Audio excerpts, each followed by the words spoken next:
Voici un résumé de plusieurs animations menées à Rezé le week-end des 20 et 21 septembre dans le cadre des Journées du matrimoine et du patrimoine. Cela commence samedi matin à la médiathèque d'Hydro par une découverte du bâtiment dont beaucoup d'usagers ignorent peut-être l'origine.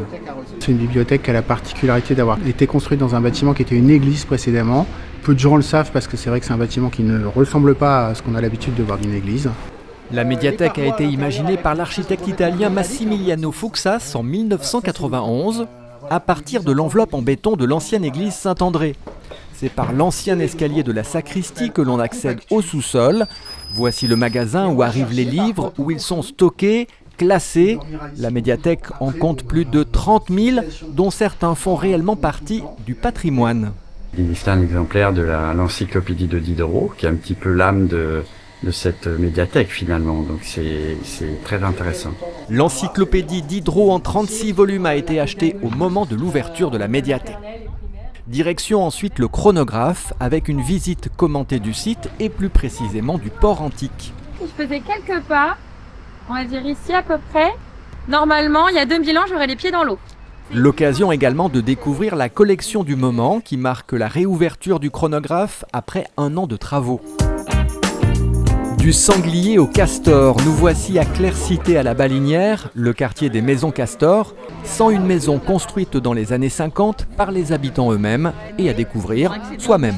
C'est un système de chasse au trésor en fait. Les gens scannent un QR code avec leur smartphone et ont accès à un plan du quartier avec des présentations sur 15 points spécifiques de la cité. On incite les gens à se perdre un petit peu et à flâner dans le quartier.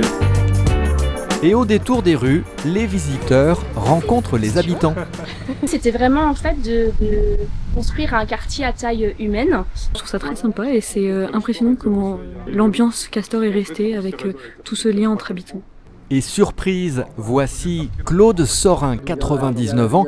Il a construit des maisons, dont la sienne, dans laquelle il vit toujours. À l'époque, c'était quelques années après la guerre, et il n'y avait rien de parti au point de vue construction et compagnie. Dimanche démarre par une très forte affluence à la Maison Radieuse. Plus de 700 personnes ont visité ce bâtiment emblématique en compagnie de leurs habitantes et habitants. Dans le même temps, d'autres équipements s'ouvraient au public, le théâtre ou ici l'auditorium de la Soufflerie. L'acajou qui rappelle les instruments de musique, le violoncelle, le corps du violoncelle, etc. D'où cette forme arrondie. Au programme, une visite privilégiée. On découvre les coulisses, le fonctionnement technique et la vie de l'auditorium.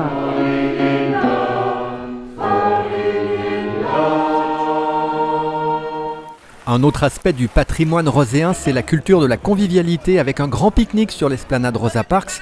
Les quelques averses n'auront pas entamé le bon esprit du week-end. Un week-end qui se termine à l'église Notre-Dame du Rosaire